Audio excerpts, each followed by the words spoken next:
Yes.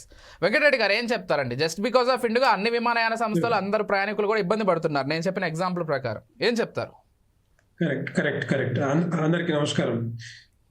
Correct. ఎందుకంటే ఇప్పుడు IndiGo ఏదైతే చేస్తా ఉందో డెఫినెట్ గా అందరు తప్పుపడతా ఉన్నారు, మేము కూడా తప్పుపడుతున్నాం. ఎట్టి పరిస్థితుల్లో వాళ్ళ మీద యాక్షన్ ఉండాలి, సీరియస్ యాక్షన్ తీసుకోవాలి.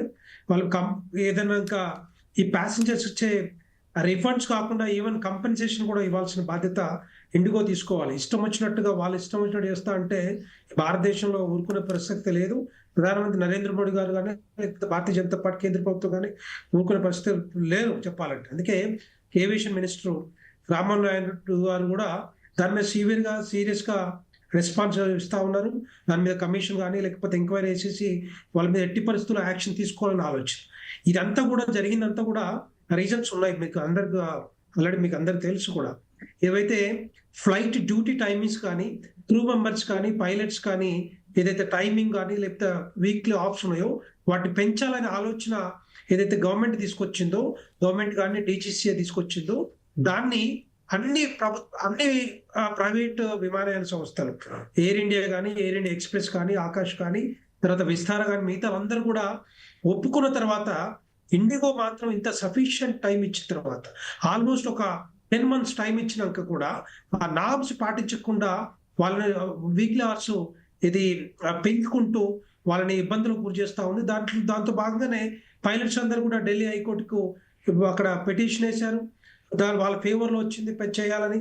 అయినా కూడా పట్టించుకోకపోతే ఈరోజు మరి ఇండిగో దాంట్లో వచ్చిన ఇష్యూస్ వల్లనే మరి ఇంటర్నల్ మేనేజ్మెంట్ ఇష్యూనా లేకపోతే ఇంకొక ఇష్యూనా ఏంటో తెలియదు, కానీ డెఫినెట్ గా ఇండిగో మాత్రం చాలా మంది భారతదేశ ప్రజల్ని చాలా ఇబ్బందికి గురి చేసింది. ఎందుకంటే ఎంతో మంది మనం అనుకుంటాం ప్రతిదానికి అర్జెంట్ ఉంటది, రకరకాల ఇష్యూస్ ఉంటాయి, ఎమర్జెన్సీస్ ఉంటాయి, వేరే దగ్గరికి వెళ్ళేది ఉంటది, చాలా సందర్భాల్లో రకరకాల పని మీద వెళ్తా ఉంటారు. కానీ సడన్ గా ఆపడం, సడన్ గా ఫ్లైట్స్ బంద్ చేయటం అందరు కూడా చాలా ఇబ్బంది గురి చేస్తా ఉంది.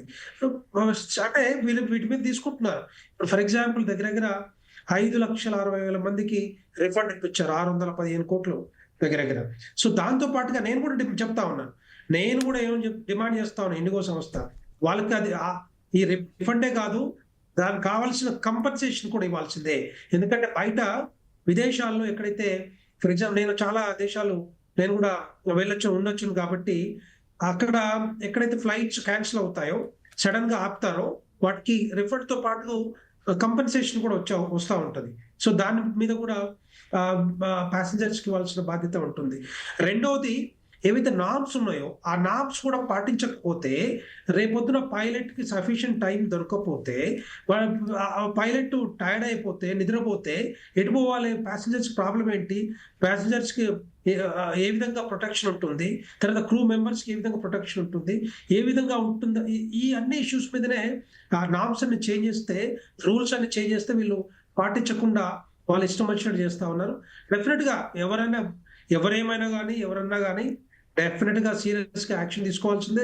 వాళ్ళ మీద మరి కఠిన చర్యలు ఉంటే తప్పితే రేపొద్దున మళ్ళీ ఇంకొక విమానయాన సంస్థ చెయ్యకుండా ఆ కంట్రోల్స్ ఉండాలి. డీజీసీఏ కానీ ఏవియేషన్ మినిస్ట్రీ కానీ లేకపోతే కేంద్ర ప్రభుత్వానికి కానీ లేకపోతే వీటి మీద ఏవైతే రూల్స్ ఉన్నాయో ఆ రూల్స్ పాటించకపోతే మాత్రం వదిలిపెట్టే ప్రసక్తి లేదని చెప్పారు. అది ఎంక్వైరీ కూడా నడుస్తా ఉంది. 2-3-4 రోజుల్లో వచ్చే రిపోర్ట్ వచ్చిన తర్వాత డెఫినెట్ గా యాక్షన్ తీసుకుంటారని చెప్తా ఉన్నారు. ఏవియేషన్ మినిస్ట్రీ చెప్తా ఉన్నారు, కేంద్ర ప్రభుత్వం కూడా చెప్తా ఉంది. చాలా గట్టిగా ఉండాలి యాక్షన్ కూడా. చాలా క్లియర్ ఇగ్నోరెన్స్. ఇప్పుడు ఒకరికి కాదు, ఇది అన్ని రకాలుగా అందరికి ఇబ్బందులు గురి చేశారు కదా. ఇప్పుడు ఫర్ ఎగ్జాంపుల్ నేను పోవాలన్నా కూడా నాకు కూడా ఇబ్బందే కదా. నేను ఢిల్లీకి పోతా మళ్ళీ రావాలంటే కూడా ఇబ్బంది. నేను కూడా నాకు ఇంకో రెండు మాట చెప్పారు. ఒకసారి ఏమైతుందంటే రష్ ఎక్కువ ఉన్నప్పుడు, ఫ్లైట్స్ తక్కువ ఉన్నప్పుడు ఆటోమేటిక్ గా ఆర్టిఫిషియల్ ఇంటెలిజెన్స్ పెట్టేసి సాఫ్ట్వేర్ లో రేట్స్ టక్కన పెంచి పడేస్తున్నారు. ఇది కూడా తప్పే చెప్పాలంటే.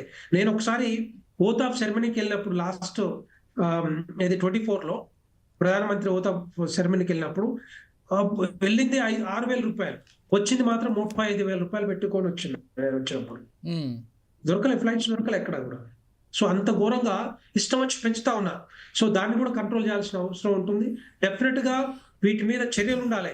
ఇప్పుడైనా కూడా కేంద్ర ప్రభుత్వం నేను అనుకుంటా వీటి మీద డీటెయిల్ గా స్టడీ చేస్తా ఉన్నారు. ఏ విధంగా వీళ్ళని కంట్రోల్ చేయాలి, ఏ విధంగా రూల్స్ తీసుకురావాలి, ఏ విధంగా రూల్స్ పాటించకపోతే ఏం చేయాలి, ఇవన్నీ కూడా వాటి మీద ఎంక్వైరీ నడుస్తా ఉంది. డెఫినెట్ గా వాటి మీద యాక్షన్ మాత్రం ఉంటుంది. ప్రధానమంత్రి నరేంద్ర మోడీ గారు ఊరుకున్న ప్రసక్తే లేదు. వీటి మీద ఎవరిని ఇబ్బంది గురి చేసిన భారతదేశంలో వాళ్ళు మాత్రం వాటి మీద మాత్రం కఠిన చర్యలు ఉంటాయని కూడా చెప్పారు. రైట్.